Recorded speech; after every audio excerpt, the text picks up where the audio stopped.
송성구의 뉴스 브리핑.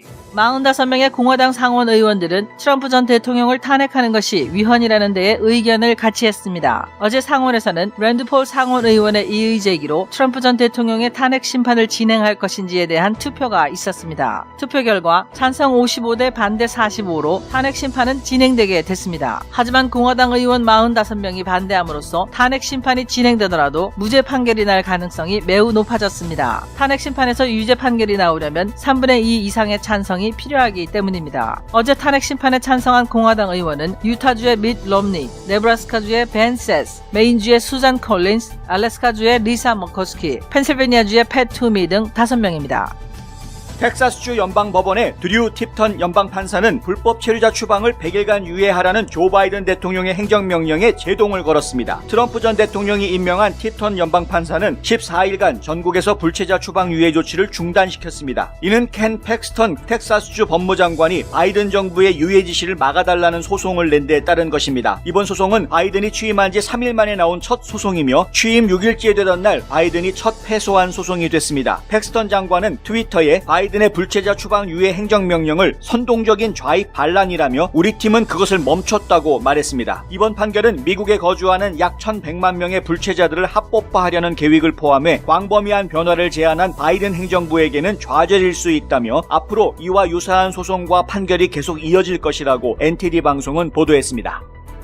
조 바이든 대통령이 취임 후 첫 번째 맞은 일요일에 성당을 다녀왔다면서 골프장에 갔던 전 대통령과 비교된다며 많은 주류 언론들이 떠들어대었지만 정작 종교계는 두려움에 빠져있는 모습입니다. 바이든이 취임 첫날 쏟아낸 행정명령들 중에는 학교 라커룸과 스포츠팀 등에서 트랜스젠더의 접근을 확대하는 방안을 강구하라는 내용이 포함된 반면 종교적 신념을 보호한다는 언급은 없었기 때문입니다. First Liberty Institute의 법률고문인 마이크 베리는 종교계가 버락 오바마 대통령의 부통령이었던 바이든이 다시 Little Sisters of the Poor와 기타 단체들이 갖고 있는 삶과 결혼 및 인간의 성에 대한 신념을 무시하려 들 것으로 예상된다고 우려했습니다.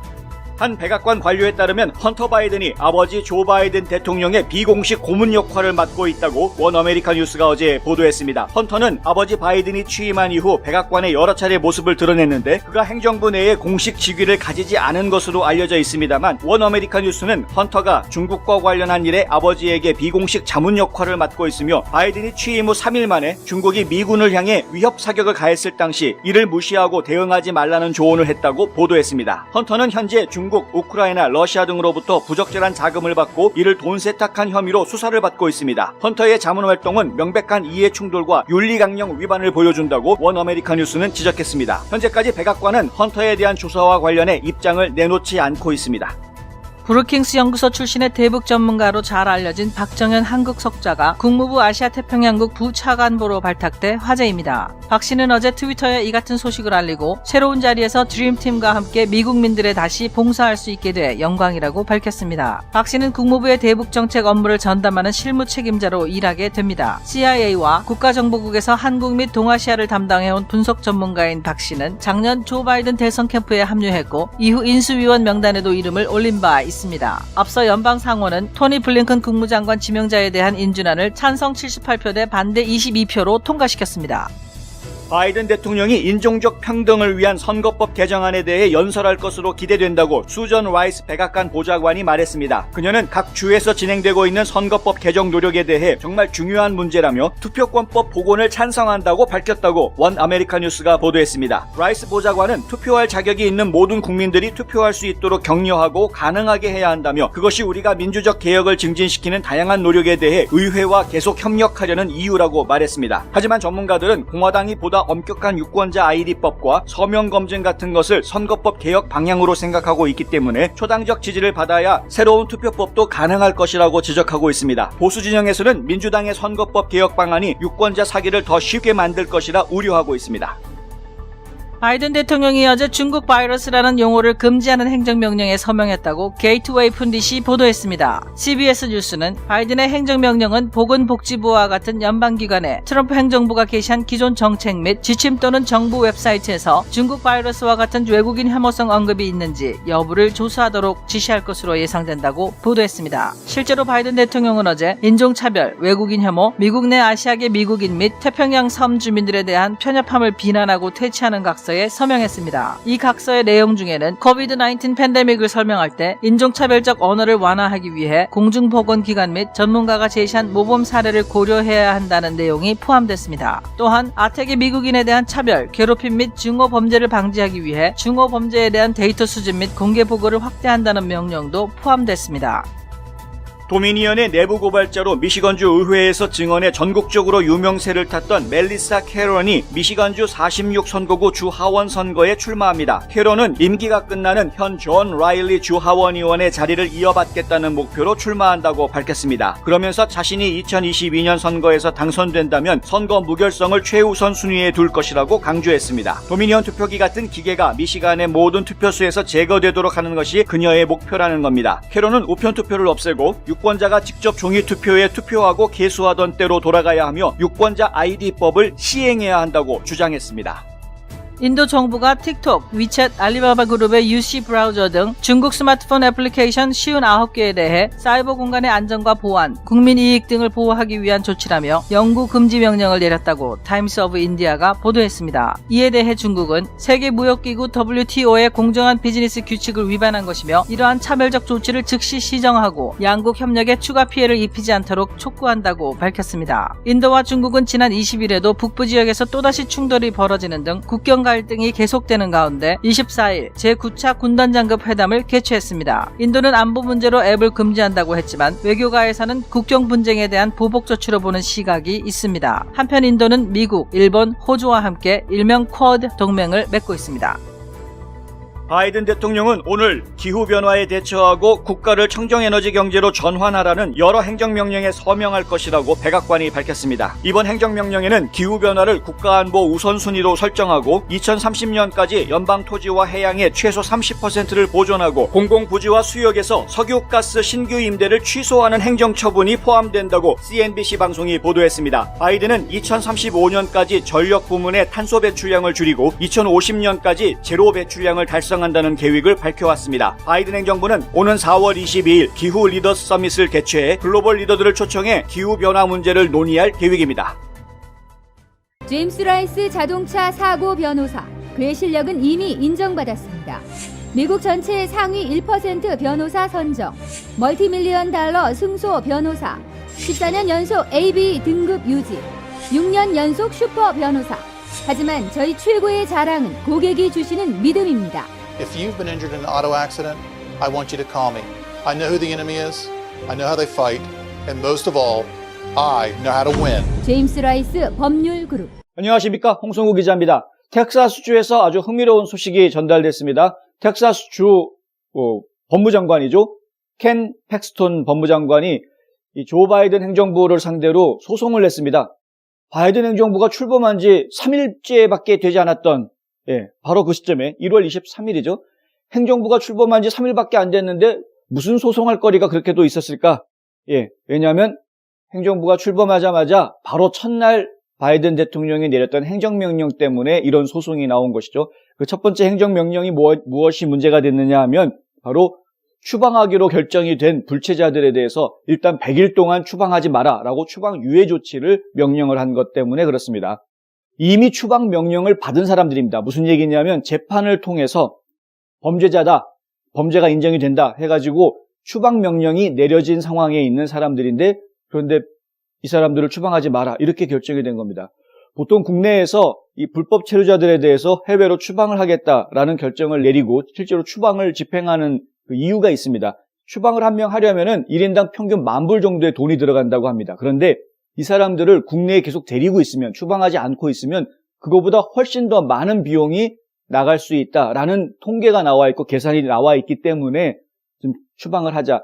미국 내에는 한 1,100만 명 정도의 불법 체류자들이 있는 것으로 그렇게 추산을 하고 있는데 어떤 통계에서는 그것이 2천만 명 가까이 될 것이다라는 추산도 있습니다만은 지금 현재 연방정부에서 받아들이고 있는 통계치는 약 1,100만 명 정도의 불법 체류자가 있을 것이다. 그런데 이 1,100만 명의 불법 체류자가 있다고는 하지만 실제로 미국 내에서 외국으로 추방하는 사람들은 1년에 많아야 10,000명 정도입니다. 그나마 그 10,000명 지금 다 재판을 통해서 추방하라고 명령이 떨어진 사람들을 추방하지 마라라고 조 바이든 대통령이 취임하자마자 이 행정명령을 내렸었죠. 그런데 이 켄 팩스턴 주 법무장관이, 텍사스주의 법무장관이 왜 이걸 소송을 걸었느냐? 이런 일들이 시행이 될 때 절차상의 문제가 있었다라는 것으로 이제 문제를 삼은 겁니다. 국토안보부에서 이 일을 집행하게 되어 있는데, 국토안보부에서 이를 집행하기 전에 반드시 주 정부와 협의해서 관련 행정처분들, 행정조치들 혹은 관련 법규들을 수정한 뒤에 일을 진행하게끔 그렇게 약속이 되어 있습니다. 그것을 어겼다는 것이죠. 그러니까 주 정부하고 협의도 없이 무작정 대통령 행정명령이라고 밀어붙이는 것은 안 된다. 규칙대로 해라. 절차를 밟아라. 이렇게 한 것입니다. 그것에 대해서 소송을 냈는데 소송을 낸 지 단 3일 만에 연방법원에서 주 법무장관의 손을 들어주었습니다. 그러니까 바이든 행정부가 패소한 것이죠. 그래서 14일 동안은 시간을 가지고 이 국토안보부와 텍사스주 법무부 간의 이 의견 조율, 법률 조율을 좀 맞춰라. 그 전에는 대통령 행정명령을 진행할 수 없다. 그래서 조 바이든 대통령이 서명했던 행정명령을 일단 중지시키는 이런 이제 명령을 법원에서 내린 것입니다. 이게 지금 보수 진영에서는 너무 부풀려져 가지고 마치 바이든이 내린 행정명령이 완전히 뭐 다 망가지는 것처럼 엄청난 승리를 거둔 것처럼 그렇게 좀 약간 부풀려져서 보도들이 되고는 있는데 그 정도로 크게 이야기할 건인지는 잘 모르겠습니다. 어쨌든 작은 승리를 거둔 것은 뭐 분명한 사실이고요. 14일이라는 임시 정지를 내린 것이고 14일 동안 국토안보부와 텍사스주 간에 업무 조율을 하고 나면은 다시 추방 유예가 진행이 됩니다. 그런데 저희가 한 가지 좀 알려드려야 될 내용은 추방 유예를 중단했다 혹은 추방 유예를 시켰다 이런 것들이 실제로 범죄자들을 쫓아내는데 그러면 영향을 주느냐, 이거 한번 저희가 구체적으로 좀 들여다봐야 하는 것이죠. 이 텍사스주에서 소송을 걸게 됐던 가장 결정적인 원인이 됐던 보고가 있었습니다. 그 보고서가 어디서 나온 것이냐 하면 Center for Immigration Studies 해가지고요, 이민연구센터, 여기에서 나온 보고서가 있었습니다. 1월 22일자에 나온 보고서인데 이 보고서에 따르면 ICE라는 조직이 있죠. 이민세관 집행국이라는 ICE가 주로 이제 불법 체류자들을 체포하고 그리고 추방을 집행하는 그런 실무 담당 기구인데 이 ICE에서 추방한 사람들의 기록을 조사를 해보니까, 자료를 받아서 해보니까 2018년 기준으로 그것이 이제 가장 최근에 집계된 자료가 나와 있는, 정리된 것이라고 합니다. 2018년도 1년 동안에 추방자 중에서 단 15%만이 이게 이제 중범죄자, 가중중범죄자, 그러니까 보통 일반 중범죄자가 아니라 가중중범죄자라고 해서 가중처벌을 받을 수 있는 그런 중범죄자들을 이야기하는 겁니다. 가중처벌을 받을 수 있는 조건들이 여러 가지가 있죠. 뭐 도메스틱 바이올런스라든가 혹은 뭐 심각한 폭행이라든가 살인이라든가 이런 가중처벌을 받을 수 있는 특정 범죄들이 있는데 그 범죄를 저지른 사람들, 그것은 15% 정도밖에 되지 않는다. 근데 이 사람들을 제외하고 나머지를 놓고 봤을 때에도 범죄자들이라는 것이죠. 이 추방명령을 받은 사람들이 단순하게 이민법을 어겨서 추방명령을 받았다라는 수준이 아니라 범죄자들이기 때문에 추방명령을 받은 사람들이 88%를 차지한다는 겁니다. 거의 90% 가까운 겁니다. 그러니까 그 범죄라는 것이 폭행, 강도, 강간, 아동 성추행, 마약 범죄, 무기 범죄, 사기, 이런 범죄를 저지른 사람들인데 단지 가중처벌되는 중범죄자가 아니기 때문에 지금 추방유예 대상이 되는 것이죠. 무슨 얘기냐 하면은 추방유예를 한다 그래서 무조건 100% 다 모든 범죄자들이 이건 뭐건 간에 불체자는 무조건 다 추방하지 마라 이렇게 내렸던 것이 아니라 이 추방유예를 내렸다고 하더라도 추방 대상이 되는 사람들이 있습니다. 이게 누구냐 하면은 국가안보에 위협을 준 사람, 테러리스트 같은 경우는 당연히 추방하는 것이죠. 그러니까 추방유예 조치에서 예외인 사람들입니다. 테러리스트들은 당연히, 국가안보에 아주 위협을 준 사람들은 당연히 추방한다. 그 다음에 아까 말씀드렸던 가중중범죄자, 그러니까 가중처벌 대상이 되는 그런 중범죄자들은 당연히 추방한다는 거죠. 추방유예 조치를 내렸지만 그럼에도 불구하고 추방한다. 그리고 2020년 11월 1일 이후에 불법 입국한 사람들, 왜 그 날짜를 정했는지는 잘 모르겠습니다만은 2020년 10월 1일자를 기준으로 해서 그 이후에 불법 입국한 사람들에 대해서는 무조건 추방한다. 이렇게 되어 있습니다. 근데 그 외에 나머지 사람들을 놓고 분석을 해보니 실제로 중범죄자로 분류할 수 있는 사람은 15%밖에 되지 않고 이 체류할 수 있는, 그러니까 추방이 유예가 되는 이 사람들 중에서도 무려 88%가 범죄자라 이거죠. 그러니까 추방을 해야 되는 사람들인데 이 사람들을 좀 추방하지 않겠다.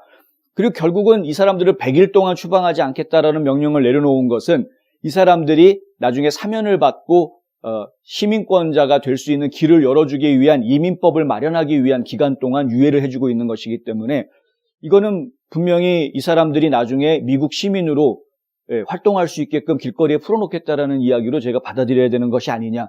범죄자들을 이미 범죄를 저질러서 그 사람들이 죄가 있다라고 재판을 받아가지고 판결을 받아서 추방하려고 했던 사람인데 이 사람들을 다시 지금 미국 내에 풀어놓겠다는 이야기가 아니냐. 이런 지적이 지금 나온 것입니다. Center for Immigration Studies라는 이런 연구기관에서 이런 이제 분석을 한 것이죠.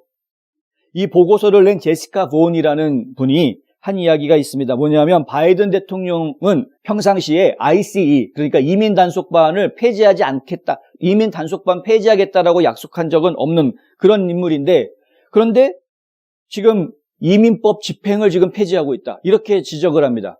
그러니까 이민 단속반은 폐지하지 않지만 이민 단속반이 움직여야 하는 이민법을 지금 폐지하고 있다. 이렇게 이야기합니다. 무슨 얘기인지 좀 더 자세히 말씀을 드리자면요.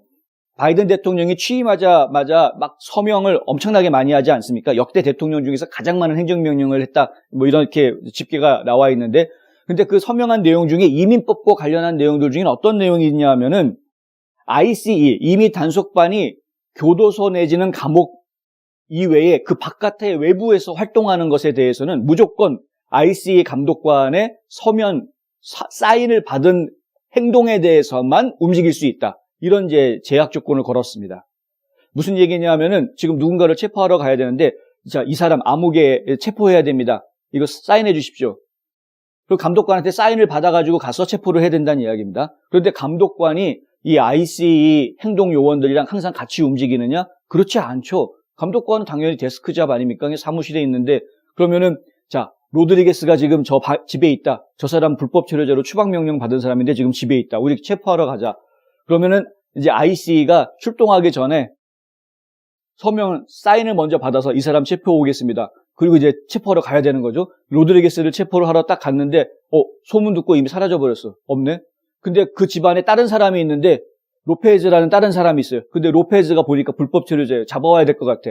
그럼 걔를 잡으러 가려면은 일단 다시 또 사무실로 들어가서 ICE 감독관한테 저 로페즈라는 사람이 지금 집안에 있는데 그 사람 체포를 해야 됩니다. 서명 좀 그럼 사인을 또 받아요. 그래가지고 또 갔더니 로페즈도 그 사이에 사라져버렸네요. 이런 일이 벌어진다라는 이야기입니다. 그리고 ICE 집행관들은 단독적으로 이렇게 움직이기가 쉽지가 않습니다. 지역 경찰관들의 도움을 받아서 움직이게 돼 있는 경우들이 거의 대부분입니다. 이 연방 집행관들이 아무리 연방 법 집행관이라고 하더라도 단독으로 그렇게 마음대로 법을 집행하러 움직이는 것은 사실은 되지 않습니다.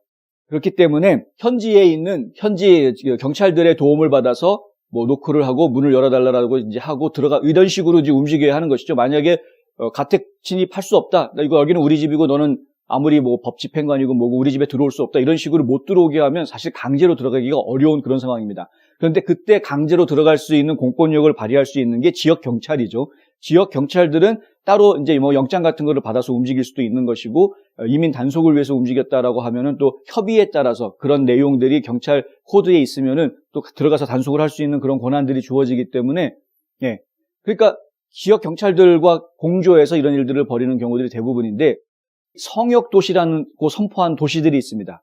뭐 예를 들어서 애틀란타도 그런 도시 중에 하나이고 뭐 샌프란시스코라든가 LA라든가 뉴욕이라든가 이런 곳들은 성역 도시로 선포가 된 곳들입니다. 이 곳들의 경찰들은 이민 단속반에 협조하지 않습니다. 이민 단속반하고 같이 움직이지 않는다라고 되어 있습니다. 그러니까 이민 단속반 쪽에다가 경찰이 가지고 있는 정보를 주지 않게 되어 있습니다. 그렇다 보니까 이민 단속반이 이런 성역 도시 같은 데에서는 활동을 하기가 정말 불가능해지는 그런 문제가 생기는 것이죠. 아까 말씀드린 대로 일단 일일이 다 사인을 받아야 되는, 서면에 사인을 받아서 움직여야 되는 그런 부분도 문제인데 그것도 시행하는 과정 중에 여러 가지 문제들이 나올 수 있는데 그나마 그렇게 해서 간다고 하더라도 지역 경찰관들의 도움을 받을 수 없다 그러면 이민 단속을 할 수 없는 이제 이런 문제가 생기는 것이죠. 이런 부분에 대해서 이 제시카 본이라는 분이 Center for Immigration Studies에서 내놓은 그 보고서에 이렇게 지적을 한 겁니다. 말은 이민 단속반을 폐지하는 걸 지지하지 않는다라고 말은 그렇게 하지만 법 집행관들을 보호해 줄 것처럼 말은 하지만 실제로는 이 이민 단속반이 활동할 수 없게끔 행정명령을 해놨다는 것입니다. 그러니까 이런 보고서가 나오고 나니까 이런 걸 보고 이제 텍사스주에서 가만히 있을 수가 없었던 것이죠. 텍사스주 같은 경우에는 이 남부의 국경 지역에 바로 맞닿아 있기 때문에 이 멕시코 지역이라든가 혹은 남미 쪽에 있는 카르텔로부터 많은 불법 입국에 대한 위협을 받고 있는 그런 지역이란 말입니다. 그렇기 때문에 상당히 국경선에 대해서 좀 민감해 있는, 지금 뭐 불법 이민 이런 문제에 대해 상당히 민감해 있는 지역 중에 하나입니다. 그렇다 보니 이제 이것은 이대로 그대로 시행해서는 안 되겠다. 바이든 대통령이 내린 행정명령에 대해서는 시행을 하려면 그럼 반드시 우리 주정부하고 협의해서 해라. 이미 그렇게 하라고 법이 있는데 왜 그 법을 지키질 않느냐. 그래서 이제 소송을 걸게 된 것이고요. 그 결과 연방 판사는 그러면은 일단은 시간을 가지고 연방정부, 그러니까 국토안보부하고 텍사스주 간에 협의를 먼저 해라. 그리고 그것이 이제 협의가 된 다음에 일을 진행을 하라라는 식으로 시간을 좀 그게 이제 2주간의 시간을 준 것입니다. 14일간의 시간을 준 것입니다. 결국에는 이제 이민법이 분명히 이제 뭔가 변화가 있을 것이다라는 걸 저희가 알고 있고, 바이든 대통령 입장에서는 계속해서 이 불법 체류자들을 구제해주는 방향으로 이 법을 추진해가고 있는 행정 조치들을 지금 취하고 있는 이런 입장이라는 걸 저희가 다 알고 있기 때문에 미국 내에서 불체자들에 대한 그런 그 불만들, 그리고 불체자들을 어떻게 관리할 것이냐에 대한 그 행정적인 그런 문제점들, 이런 부분들이 상당히 문제가 계속 불거져 나오지 않겠느냐. 그리고 이제 시민들, 정상적으로 일하고 세금을 내고 있는, 합법적으로 이 나라에 이민 와서 또 시민권 자격을 받은 사람들, 이런 사람들이 어떤 상대적인 피해의식 같은 것들을 느낄 수 있는 부분이기 때문에 이 부분들을 또 어떻게 할 것이냐, 뭐 국민 정서에 대한 부분이 또 나타날 수가 있는 것이죠. 이게 여러 가지 문제들이 좀 생겨날 수 있는 상황이 되어가고 있습니다. 중요한 것은 이제 텍사스주에서 이렇게 소송을 걸어서 14일이라는 시간을 번 거긴 하지만 일단 승리를 했다라는 것은 이러한 소송전이 다른 주에서도 같이 벌어질 수 있다라는 것을 의미한다. 이 부분 저희가 좀 중요하게 생각할 수 있다는 것입니다. 북쪽 지역으로도 가능한 이야기죠. 남쪽 지역의 애리조나주 같은 경우에도 당장 지금 또 가능한 이야기입니다. 왜냐하면 이게 지금 현재 상태에서는 아직까지는 이민자들에 대해서 어떻게, 특히 불법 체류자들에 대해서 어떻게 대우할 것이고 처리할 것인지에 대한 구체적인 행정지침이 나와 있지 않은 그런 모호한 상태이기 때문에 각 주정부에서는 무조건 빗장을 풀어준다거나 추방해야 될 사람들을 무조건 지금 붙들어두고 있는 것은 여러 가지 문제를 가져올 수 있기 때문에 그렇습니다. 당장은 예산 문제도 들어가죠. 그 사람들을 계속해서 잡아두고 있으려면은 그 사람들을 유지하기 위한 비용이 들어가지 않습니까? 먹여줘야 되는 것이고 재워주기 위한 시설을 운영을 해야 되는 것이고 여러 가지 비용이 발생하는 부분이 있고요. 또 한 가지 중요한 문제는 최근 바이러스가 많이 확산하고 있는데 만약에 그 시설 안에서 코로나 바이러스가 확산이 됐다. 이럴 경우에는 나중에 도의적인 책임 문제까지도 올 수 있는 것이죠. 실제로 수용시설에서 불법 체류자로 재판을 받고 추방명령을 받아서 수용시설에 수감돼 있다가 코로나 바이러스 때문에 사망한 사례들이 실제로 나오고 있지 않습니까? 이런 일 때문에 도의적인 책임들, 윤리적인 문제들로부터 자유롭지 않은 이런 어깨가 좀 무거워지는 현상들도 있는 것이죠. 그래서 결국에는 이 불법 체류자들, 더군다나 추방명령을 받은 불법 체류자들은 되도록이면 좀 안 데리고 있고 싶은 것이 이 주 행정부들의 입장입니다. 그렇다 보니까 앞으로 이 연방정부에 대해서, 이 바이든 행정부에 대해서 각 주 차원에서 이런 소송들이 또 제기가 될 수도 있다. 그렇게 될 경우에는 이미 선례가 생겨 있기 때문에 비슷한 판례들이 계속해서 나오게 될 것이고, 이것이 어쩌면은 바이든 행정부의 이민개혁 정책, 이민 정책에 어떤 좀 걸림돌이 될 수도 있지 않을까라는 전망이 조심스럽게 나오고 있다. 하지만 실제로는 그렇게 큰 걸림돌이 되지는 못할 것이라는 게 저희 생각입니다. 작은 전투에서 이겼다고 큰 전쟁을 다 이겼다라고 얘기하기는 어려운 그런 상황이기 때문에 그런 것이죠. 지금 텍사스주에서는 일리가 있는 부분이 있기 때문에 일단은 14일간 보류가 된 것이고, 다른 주에서도 비슷한 결과가 나온다고 하더라도 그 일정 기간이 지난 뒤에는 대통령 행정명령을 막을 만한 뚜렷한 명분을 찾기가 그렇게 쉽지는 않을 것이다. 그래서 사실 이 불체자 유예, 추방 유예 문제에 있어서는 그렇게 오랜 시간 동안 이것을 끌고 가기는 좀 쉽지 않을 거다라는 게 저희가 좀 분석하고 있는 바입니다. 아직도 융자를 알아보기 전에 성급하게 집부터 보시나요? 아직도 재융자 이자율에 만족 못하고 계신가요? foiohomeloan.com을 만나면 다 해결됩니다. 착하고 정직한 이자율, 방문하지 않고 모든 일을 깔끔하게, 복잡하고 어려운 서류 준비를 쉽게 주택융자, 재융자가 필요한 분이라면 지금 당장 foiohomeloan.com을 방문하세요. 어제 연방 상원에서는 투표가 있었습니다. 트럼프 대통령 탄핵에 대한 투표가 있었는데 이 탄핵 심판을 진행할 것이냐 말 것이냐에 대한 투표를 했습니다. 왜 이런 투표를 했느냐 하면은 랜드 폴이라는 상원의원이 이의 제기를 했기 때문에 이런 투표를 하게 된 겁니다. 이거 진행할 필요 없다. 존 로버츠 연방 대법원장이 지금 이 심판을 주재하지 않겠다. 이 심판의 의장을 맡지 않겠다라고 이야기하는데 재판장을 맡지 않겠다고 얘기를 하는데 무슨 대통령 탄핵이냐 이겁니다. 헌법에는 대통령 탄핵하려면은 연방 대법원장이 주재하게 돼 있는데 연방 대법원장이 트럼프는 지금 대통령이 아닌데 내가 왜 탄핵 심판을 합니까? 이거 좀 이렇게 거절을 하고 있다라는 것이죠. 그러니까 결국에는 이것은 정당한 대통령 탄핵 심판이 아니다. 헌법에 합치하는 그런 심판이 아니다. 그러니 이것은 할 필요가 없다. 이거 하는 것 자체가 위헌이다. 이거 해서는 안 된다. 이렇게 이의 제기를 한 겁니다. 그래서 상원에서 그러면은 트럼프 대통령의 탄핵 심판을 할 것이냐 말 것이냐, 절차를 진행할 거냐 말 거냐에 대한 투표가 어제 있었고요. 투표 결과 55대 45, 55가 진행하자라는 쪽이고 45가 진행하지 말자 이렇게 된 겁니다.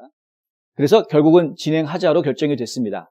그러니까 랜드 폴 의원이 이의 제기한 것은 실패했지만 그렇지만 상당히 중요한 결과가 나온 것인데 45명, 이 공화당 50명 의원들 중에서 45명의 공화당원이 탄핵 심판하지 말자라는 쪽에 투표했다는 것. 이게 굉장히 중요한 것이죠. 왜냐하면 대통령 탄핵이 성사가 되려면 공화당 의원들 중에서 17명이 찬성표를 던져야 되는데 이번에 보니까 5명만 표를 던졌단 말입니다. 그러니까 17명까지 표가 나오지는 않겠구나. 그러니까 결국에는 트럼프 대통령이 심판을 받더라도 무죄 판결을 받게 되겠구나. 이런 결론을 저희가 엿볼 수 있는 그런 모습이 나온 겁니다. 공화당 의원들이 똘똘 뭉쳤구나. 45명이 일단 뭉쳤으니까. 여기에는 트럼프 대통령을 탄핵할 것 같았던 미치 매코넬 의원조차도 탄핵 심판에 반대한다라는 쪽으로 투표를 했단 말입니다. 그러니까 상당히 의미가 있어 보인다. 이렇게 되는 것이죠. 트럼프 대통령 탄핵을 당연히 공화당 의원들이 반대할 수밖에 없죠. 왜냐하면은 탄핵을 시키는 것 자체가 헌법적으로 절차상으로도 맞지가 않는 데다가 탄핵을 시키게 되면 본인들 스스로가 자기 당원을 전직 대통령에서 끌어내려야 되는, 그런데 그 명분이 사실은 그렇게 명확한 증거가 있는 명분도 아니고 뭐 반란 선동죄를 적용을 했는데 사실 반란 선동을 했다라는 명확한 증거가 없는 그런 상황이기 때문에 그런 것이죠. 랜드 폴 의원이 어제 사실 그런 얘기를 했었습니다. 뭐 반란 선동죄 어쩌고 저쩌고 하는데 트럼프 대통령이 연설하면서 한 얘기가 뭐가 있냐는 것이죠. 반란 일으켜라고 얘기한 적이 있느냐? 없다는 겁니다. 우리는 선거의 무결성을 위해서 싸우자, 끝까지 싸우자 이렇게 얘기한 것밖에 없다는 겁니다. 투쟁하자는 이야기를 한 건데 투쟁하자, 싸우자 이런 이야기는 모든 정치인들이 다 하는 얘기 아니냐 이거죠. 이건 뭐 웬만한 정치인들은 다 한마디씩 하는 이야기 아니. 근데 싸우자, 투쟁하자라고 얘기한 거가 반란 선동죄가 된다 그러면 모든 국회의원들 전부 다 감옥 가야 되는 거 아니냐. 랜드 폴 의원이 한 이야기입니다. 이런 말도 안 되는 혐의를 가지고 탄핵을 한다라는 게 말이 되느냐. 이렇게 주장을 한 것이고요. 그리고 이 주장에 45명의 공화당 의원들이 동조를 한 것입니다.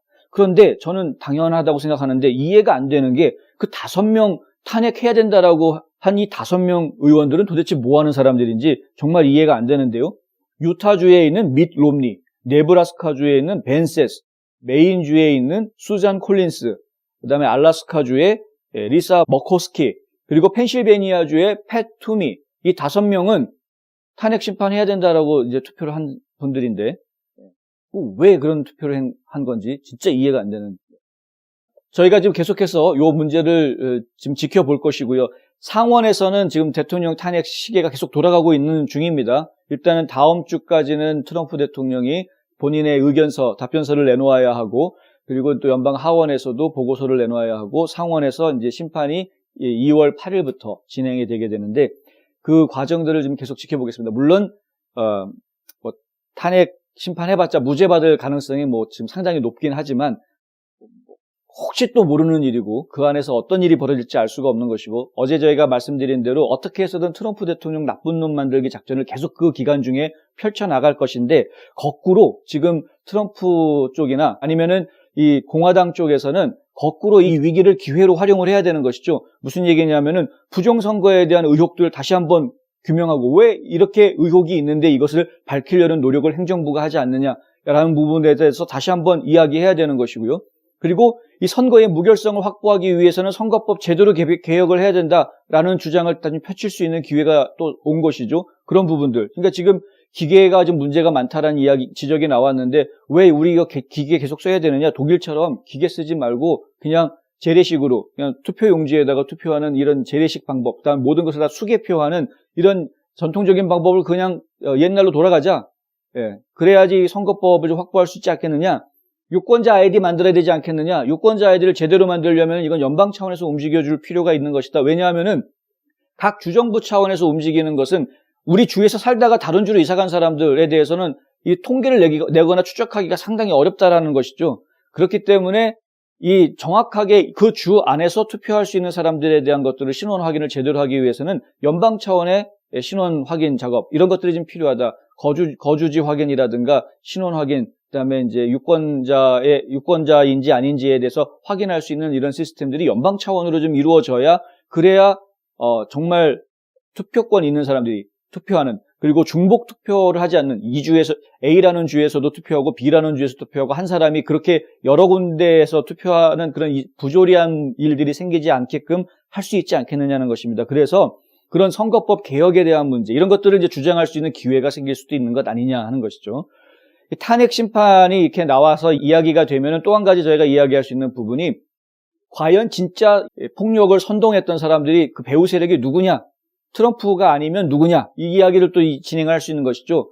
민주당 쪽에서는, 진보 진영에서는 트럼프가 지금 선동해가지고 트럼프 전 대통령이 선동해서 폭동을 일으켰다. 이런 식으로 지금 몰아붙이고 있는데 실제로 우리가 알고 있기로는 그 안에 안티파도 있고 BLM, 블랙 라이브스 매터 운동가들도 있었고 다 체포되지 않았습니까? 그렇다면은 이것은 트럼프 대통령이 선동해서 움직인 사람들에 의한 것이다라고 보기는 어렵다. 그렇다면은 과연 안티파는 무엇이냐? 어떤 사람들은 안티파라는 게 실제하지 않는 그런 것이다. 그거는 그냥 안티파시즘, 그러니까 어떤 이념이다. 이렇게 이야기하는 그런 사람들이 많습니다. 그게 그냥 일반인들이 그렇게 얘기하는 것이 아니라 명색이 FBI의 전직 FBI 요원이라는 사람들이 그런 이야기를 합니다. 그러니까 FBI에서는 안티파라는 죄목으로 사람들을 처단하거나 체포하거나 수사하거나 이런 것이 있을 수가 없다는 것이죠. 왜냐하면은 안티파라는 것을 어떤 단체라든가 실질적인 단체라든가 어떤 구체적인 사람으로 생각하지 않는다라는 겁니다. 블랙 라이브스 매터 같은 경우에는 그런 경우에는 구체적인 단체가 있고 활동하는 운동가들이 있어서 그렇게 처리를 하고 있는데 안티파는 지금 현재 그렇게 단속이 되지 않고 있는 것이죠. 그러니까 이런 부분들, 이런 건 지금 다시 양성화해야 되는 겁니다. 지금 뭐 포틀랜드도 그렇고 시애틀도 그렇고 5만 군데에서 이 안티파들이 나와가지고 지금 시위를 벌이고 있고 폭동을 벌이고 불을 지르고 길거리에서 차들 못 다니게 불을 지르고 유리창 깨고 뭐 약탈을 하고 여러 가지 지금 이런 일을 벌이고 있는데 이런 사람들에 대해서 그냥 단순하게 프로테스트, 시위하는 사람들 이렇게만 이야기할 것이 아니라는 거죠. 결국에는 이 트럼프 대통령의 탄핵이 이런 지금 미국 사회가 겪고 있는 여러 가지 부조리한 문제들과 이런 나쁜 점들을 다시 다 드러내놓고 고칠 점들을 다시 국회의원들이 생각하게 하는, 무엇이 정말 그들이 고민해야 될 부분이고 그들이 아젠다로 삼아야 하는 것이 무엇인지를 다시 한번 생각하게 하는 그런 계기를 열어주는 장이 될 수도 있다. 공화당과 트럼프 대통령 측은 그런 쪽으로 이 탄핵 심판을 기회 삼아서 이끌어가야 할 것이다라는 겁니다. 어떻게 탄핵 심판이 진행이 되고 그 안에서 어떤 이야기들이 나오는지 저희가 계속해서 지켜보도록 하고요. 또 새로운 정보들이 나오면 계속 전해드리도록 하겠습니다. 화장품 백화점 미씨 화장품 인터넷 주문도 가능합니다. 고객의 꿈을 실현하는 은행, 메트로시티은행. 감기 환자를 위한 출입구 따로 있습니다. 김시현 내과. 도미니언 보링 시스템스의 계약직으로 근무를 했던 이 멜리사 캐론이라는 여성이 있습니다. 이 여성이 사실 그 지난 부정선거 문제가 불거졌을 때 미시간주의 주의회에 증언을 했던, 도미니언 쪽이 사용하고 있는 이 투표기기가 얼마든지 조작이 가능한 것이고 인터넷에 연결되어 있었고 그다음에 얼마든지 사람들이 알지 못하는 상황에서 이것을 조종할 수 있는 그런 시스템을 가지고 있었다. 그리고 그렇게 운영이 되었다라고 이제 폭로한 것이죠. 그럼 내부 고발자 역할을 해서 폭로했다가 남자친구한테랑 또 헤어지게 되고 가족들로부터도 또 막 고통을 받고 하여간 굉장한 그 고통을 받으면서도 용기를 내서 이렇게 내부 고발을 했던, 폭로를 했던 그런 인물인데 그것 때문에 상당히 많이 유명해졌죠. 당연히 뭐 해고된 건 당연하고 본인이 어떻게 좀 먹고 살 길도 막막한 그런 상황에 처해져 가면서도 그럼에도 불구하고 진실을 밝히겠다 해가지고 많은 트럼프 지지자들 그리고 공화당 쪽 사람들로부터 지지를 받았던 그런 인물인데 이 멜리사 캐런이 주 하원의원에 출마하겠다라고 이제 발표를 했습니다.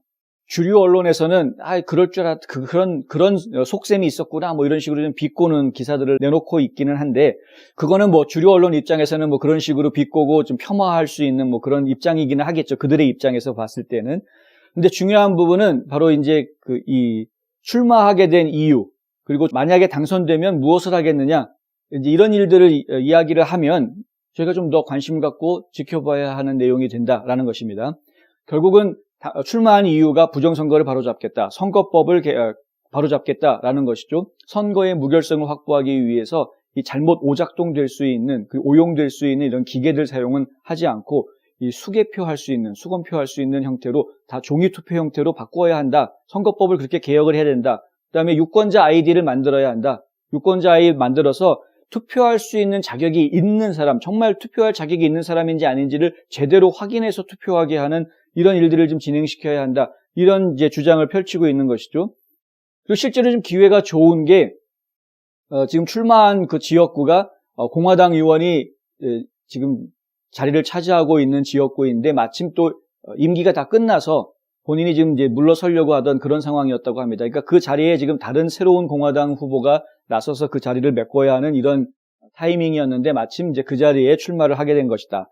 여러 가지 좀 상황으로 보아서는 뭐 기획된, 의도된 출마 아니냐라고 한국식으로 얘기하면 이제 기획 공천 아니냐 이런 식으로 이제 욕할 수 있는 그런 요소가 있기는 하지만, 어쨌든 간에 지금 중요하게 저희가 지금 보고 있는 부분은 뭐냐 하면은 미시간주에서도 이렇게 선거법 개혁, 선거법 문제, 부정선거 문제, 이걸 지금 미시간주에서도 끝까지 의회 차원에서 물고 늘어질 것이고 계속 밀고 나갈 것이다라는 것을 지금 보여주고 있는 것이죠. 애리조나주에서는 이미 주 상원에서 일이 추진이 되고 있고, 주 공화당, 애리조나주 공화당 차원에서 포렌식 감사하는 것들을 진행을 하기로 하지 않았습니까?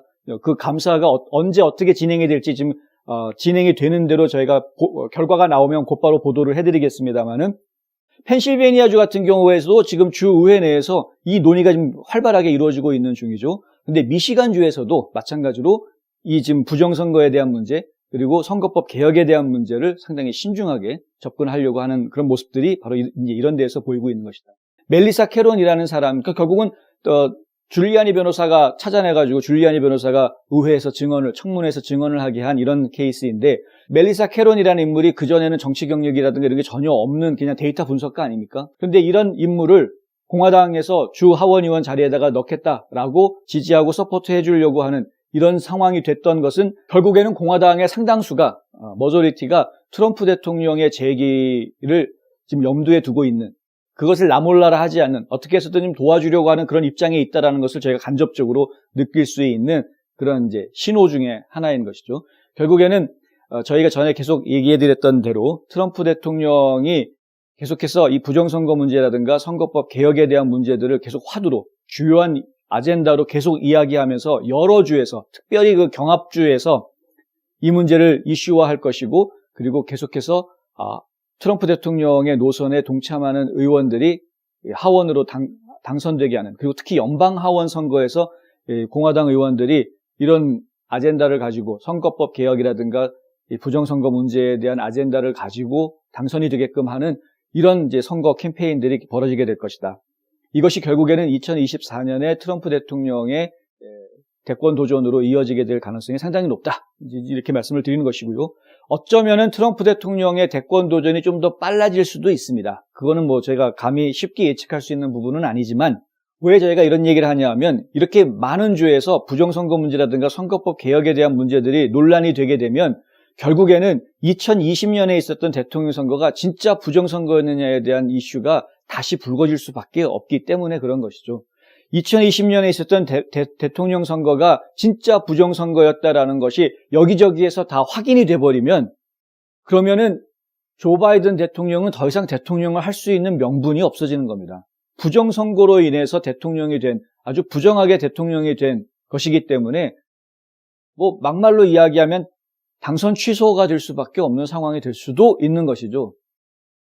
그러니까 부정선거였다라는 정황이 분명하게 드러나서 확정 판결을 받는 일들이 각 주에서 벌어진다면 그렇다라는 겁니다. 그런데 그런 일들이 과연 벌어질 수 있겠느냐, 이미 다 끝났는데 라고 많은 분들이 생각을 했는데, 실제로 지금 일이 진행되는 것을 보면 그렇지 않을 수 있다라고 이야기할 수 있는 것이죠. 러스 보트라는 그 연방 예산관리국의 처장을 맡고 있던 분이 비영리 단체를 만들었다라는 소식을 어제 전해드렸는데, 이 만든 비영리 단체 중에서 하나가 바로 이 부정선거에 대한 문제들 정보 수집하고 자료 조사해서 사람들한테 계몽 활동하는 이런 일을 하겠다라는 것 아닙니까? 이것이 결국에는 띵크탱크인 또 다른 조직에 소스를 주게 되는 것이고요.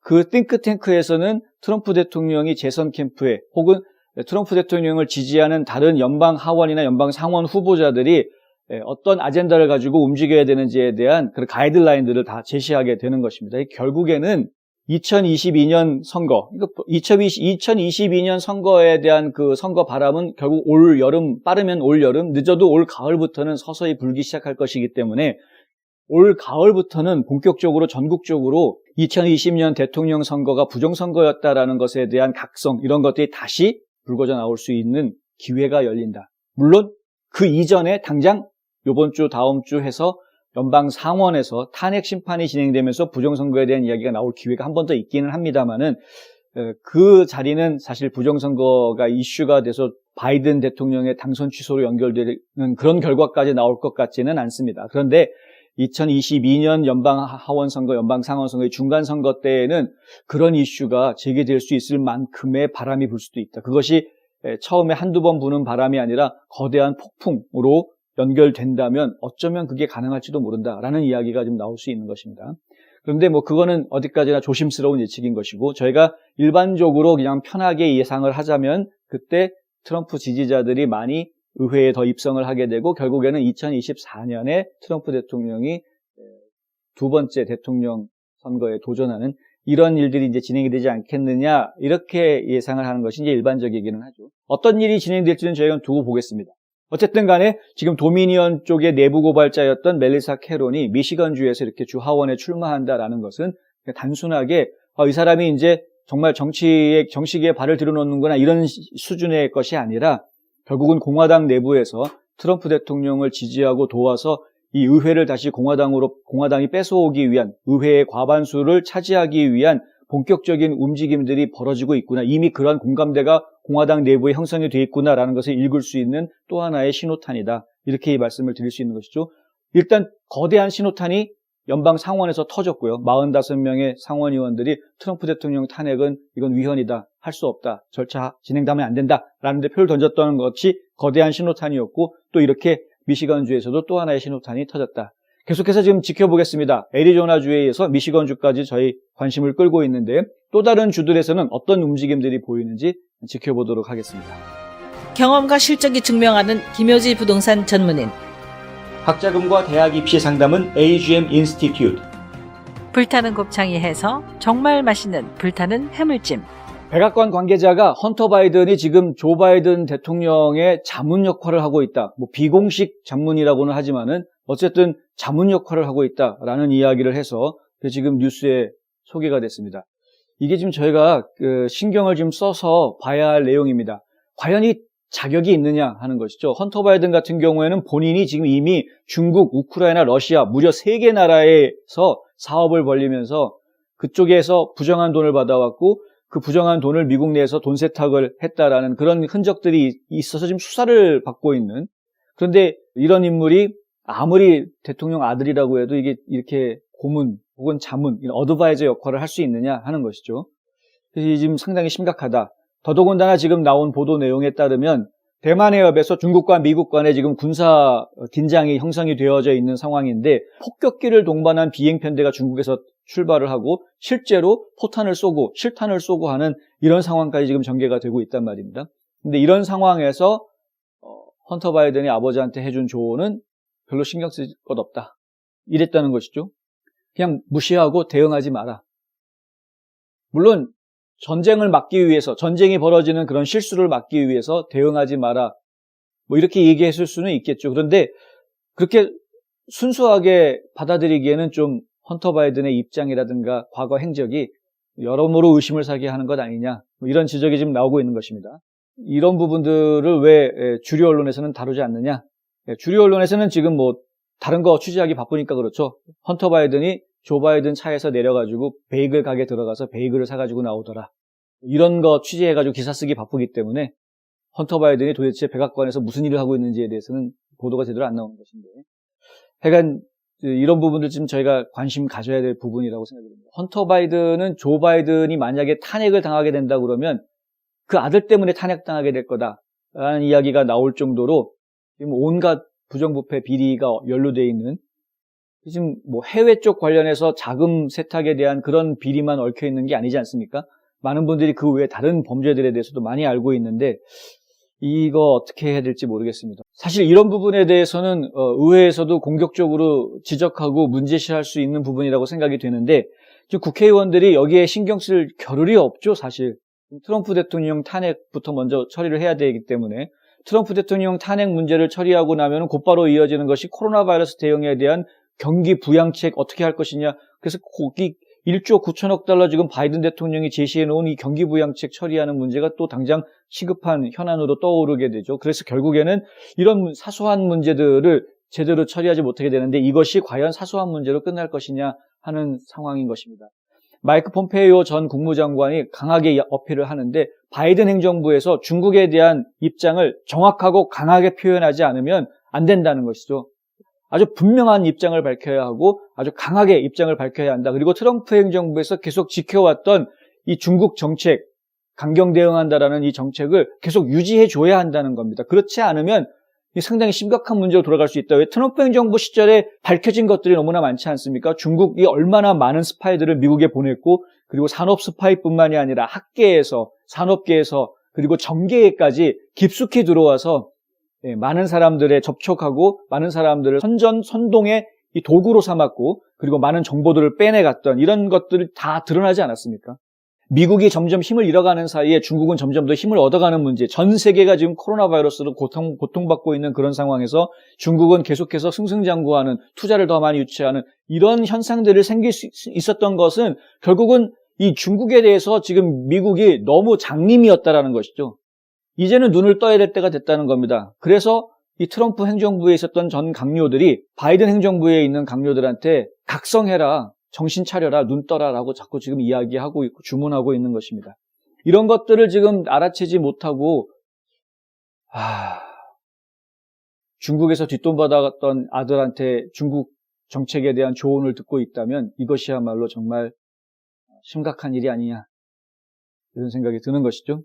거기에 설상가상으로 어제 바이든 대통령이 내린 행정명령에는 상당히 우려되는 부분이 지금 얘기가 되고 있습니다. 사실 이 행정명령 문구만 봐서는 저희가 금방 와닿지 않는데, 행정명령의 제목은 뭐냐면 인종차별, 외국인 혐오, 미국 내 아시아계 미국인 및 태평양 섬 주민들에 대한 편협함을 비난하고 퇴치하는 각서, 메모랜덤입니다. 이렇게 되어 있습니다. 그러니까 굉장히 제목만 보아서는 이 소수계, 특히 아시안 태평양계의 이 미국인들을 보호해주기 위한 그런 행정명령으로 이해할 수 있는 그런 제목인데, 그런데 내용에 들어가 보면 어떤 이야기가 나오냐면요, 코로나19 얘기가 나옵니다. 코비드-19 이것 때문에 이것을 설명을 할 때 인종차별적 언어를 완화하기 위해서는 공중보건기관 및 전문가가 제시한 모범 사례를 고려해라. 이게 무슨 얘기냐면 코로나19 이야기할 때는 코비드-19 이런 정식 명칭을 쓰라는 겁니다. 보건기구에서 정해준 공식 명칭을 쓰라는 이야기입니다. 이 트럼프 대통령이 흔히 얘기했던 차이나 바이러스, 중국 바이러스 이런 말 하지 말라는 거죠. 마이크 폼페이오 장관이 가끔 이런 말 하죠. 우한 바이러스. 이런 단어 쓰지 말라는 겁니다. 그 얘기를 지금 이런 식으로 표현한 겁니다. 그러니까 문장만 얼핏 보면은 그게 무슨 말인지 와닿지가 않는데, 근데 저희가 이 문장이 정말 그런 뜻이다라고 어떻게 알 수 있었느냐? CBS 뉴스가 이렇게 보도를 했습니다. 이 CBS는 MSM 중에 하나죠. CBS 뉴스에서 뭐라고 보도를 했냐면은 바이든의 행정명령은 보건복지부와 같은 연방기관한테 내린 명령인데, 연방기관한테 어떤 명령을 내렸느냐? 트럼프 행정부가 게시한 기존 정책 및 지침 또는 정부 웹사이트에 중국 바이러스와 같은, 차이나 바이러스죠. 중국 바이러스와 같은 그런 외국인 혐오성 언급이 있는지 여부를 조사하도록 지시할 것으로 예상된다. 이런 기사를 썼습니다. 트럼프 행정부에서 중국과 미국 간의 갈등을 일으키게 이 단어를 사용했다라는 것이고요. 그리고 이 차이나 바이러스를 썼던 흔적들을 조사해서 찾아내라. 그 조사해서 어디다 쓰려고 찾아내라고 한 겁니까? 자꾸 우려가 되는 것이죠. 중국이 미국에 계속 침해에 들어왔었던 것을 우리가 트럼프 행정부 기간 동안에 명확하게 보았고, 중국이 미국의 적이다, 적국이다 라는 것을 우리가 분명하게 알았는데, 그런데 지금 바이든 행정부에서 하는 일은 중국이라는 단어가 들어간 중국 바이러스라고 그런 단어들이 들어가서 중국이라는 나라를 우리가 적대시하게끔 만들었던 그런 문장이나 문구가 들어갔던 것들이 트럼프 행정부 기간 동안 연방 정부에 사용됐던 서류 중에 그런 것들이 있는지를 확인해봐라, 조사해봐라 라고 시켰다. 바꿔서 얘기하면은 이거는 중국에 대한 지금 화해 제스처가 되는 것이 아니냐라는 겁니다. 트럼프 행정부 때문에 미국과 중국이 멀어진 것처럼 이야기하려는, 그러니까 이것도 또 하나의 트럼프 나쁜 놈 만들기 작전이라고 볼 수 있는 것이죠.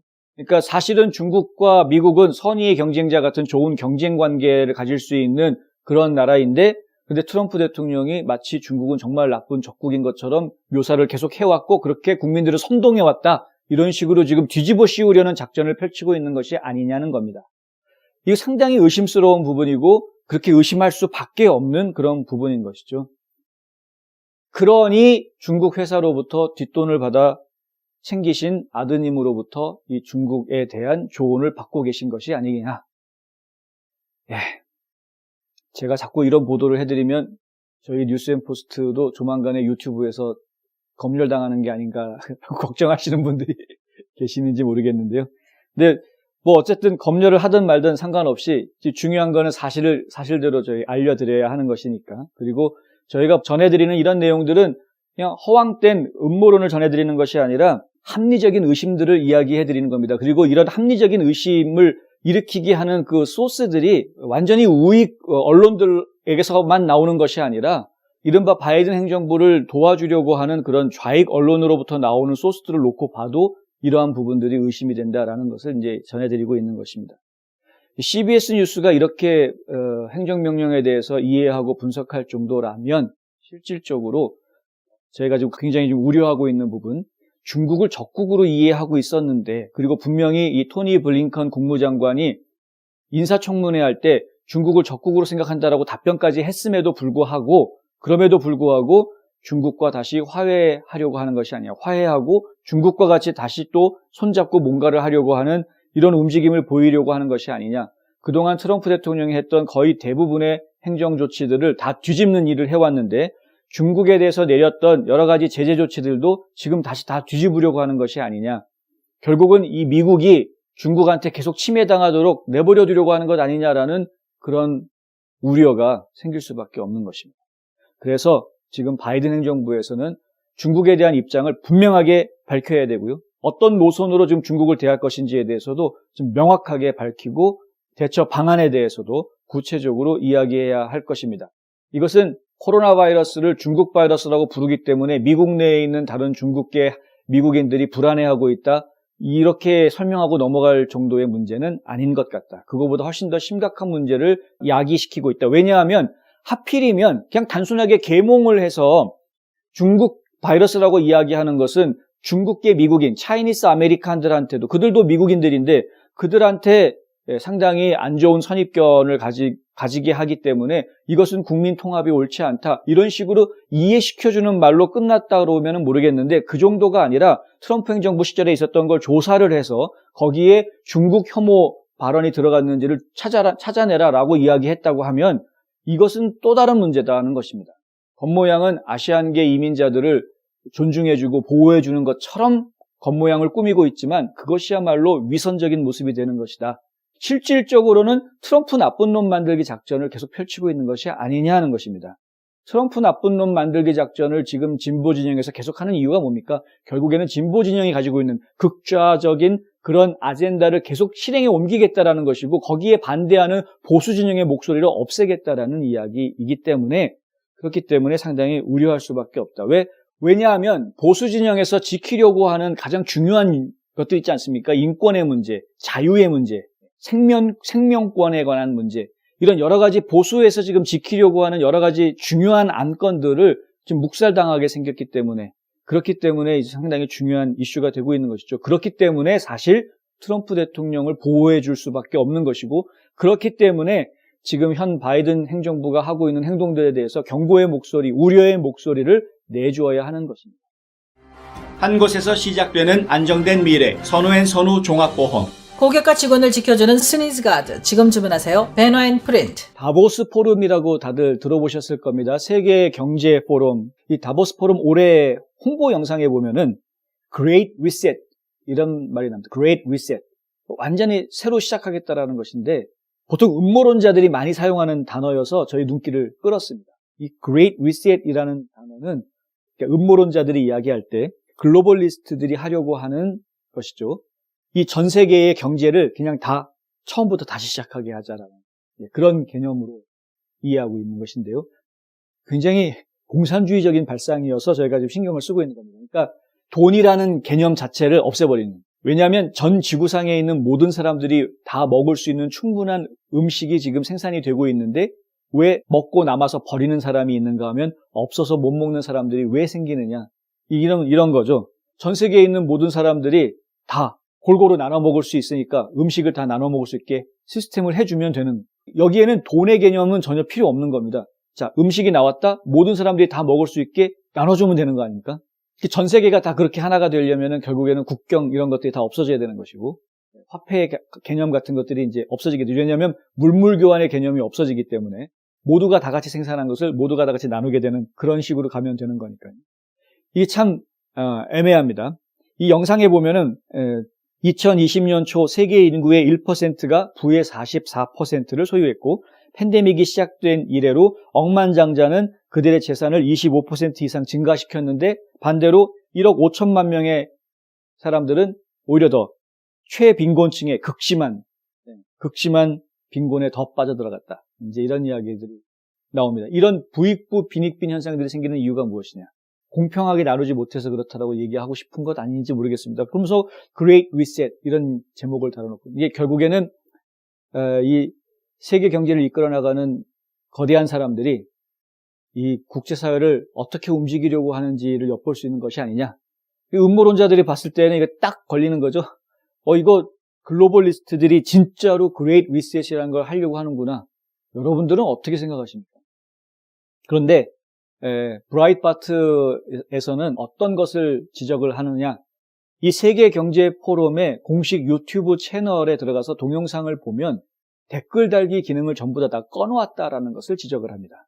일반 시민들, 전 세계에 있는 우리 인간들의, 우리 보통 사람들이 내놓는 의견 따위는 듣지 않겠다라는 이야기입니다.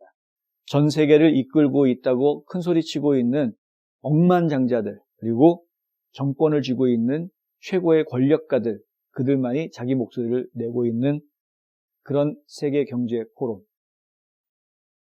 음모론이 안 나올 수가 없는 그런 현실인 것 같습니다. 홍성구의 뉴스 브리핑은 여기까지 하겠습니다. 저는 내일 또다시 찾아뵙겠습니다. 시청해 주셔서 감사합니다.